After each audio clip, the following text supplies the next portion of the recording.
Everyone that has been on the internet over the past few months have probably heard about Fear and Hunger, also known as Shits and Giggles. But in case you don't know, it's a survival horror RPG made by a deranged Finnish orange, and the whole premise is to make you regret playing it in the first place, with its brutal learning curve. No way then people would enjoy playing it.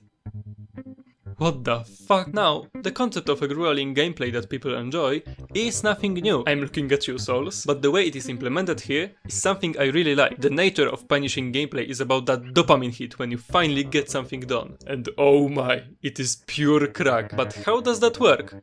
And what makes this game good? The first ingredient is the lore.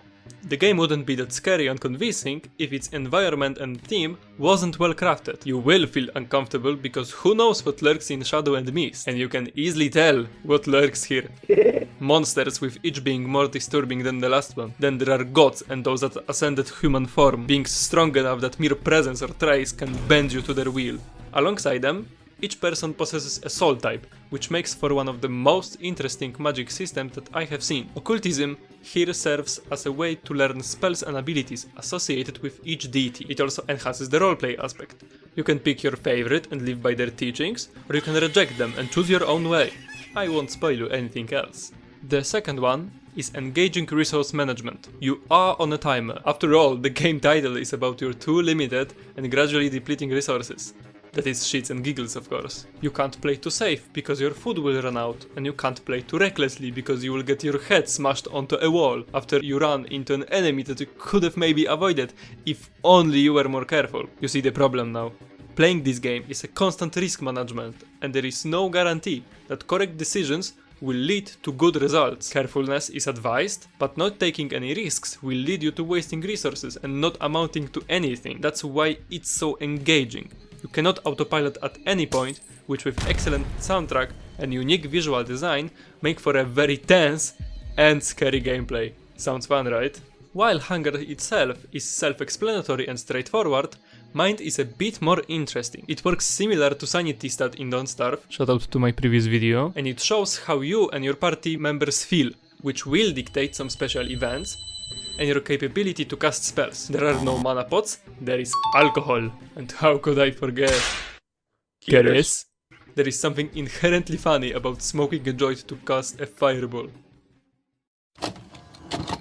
Hello, oh weary traveler. Are you not tired of one-shot attacks? Does lack of saves drive you insane? Do you finally want to have some agency over your fate? Introducing coin flips. Heads or tails, red or black. Will you become a pretzel?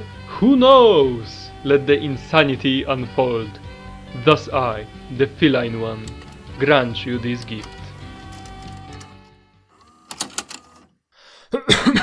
Oh yeah, back to the video. Once you figure out your resources, you will use them, most of the time, on the enemies. Which ones are worth taking up a fight with? Which ones are worth your vodka? That's a question you are going to be asking yourself a lot. As you will probably realize with time, those enemies aren't really that bad most of the time. The problem is that they are unique and they demand resources to be dealt with. And there is a high chance that you will get hurt making research on what this particular one can do and whether you can avoid it or not.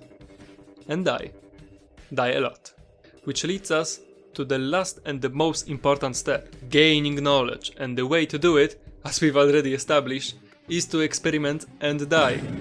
While in most roguelikes you get upgrades and new weapons with each playthrough, here you gain knowledge. There is no way you will finish any ending on your first blind playthrough. But realistically speaking, there is nothing stopping you. And that's the game loop.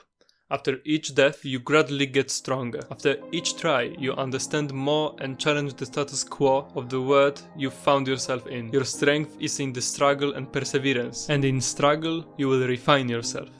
There are no shortcuts to the end goal. And though it may look hopeless, you stand up after each fall. Pain is temporary, but it shapes you constantly. So accept it. Suffering is inevitable, but we still stride forward.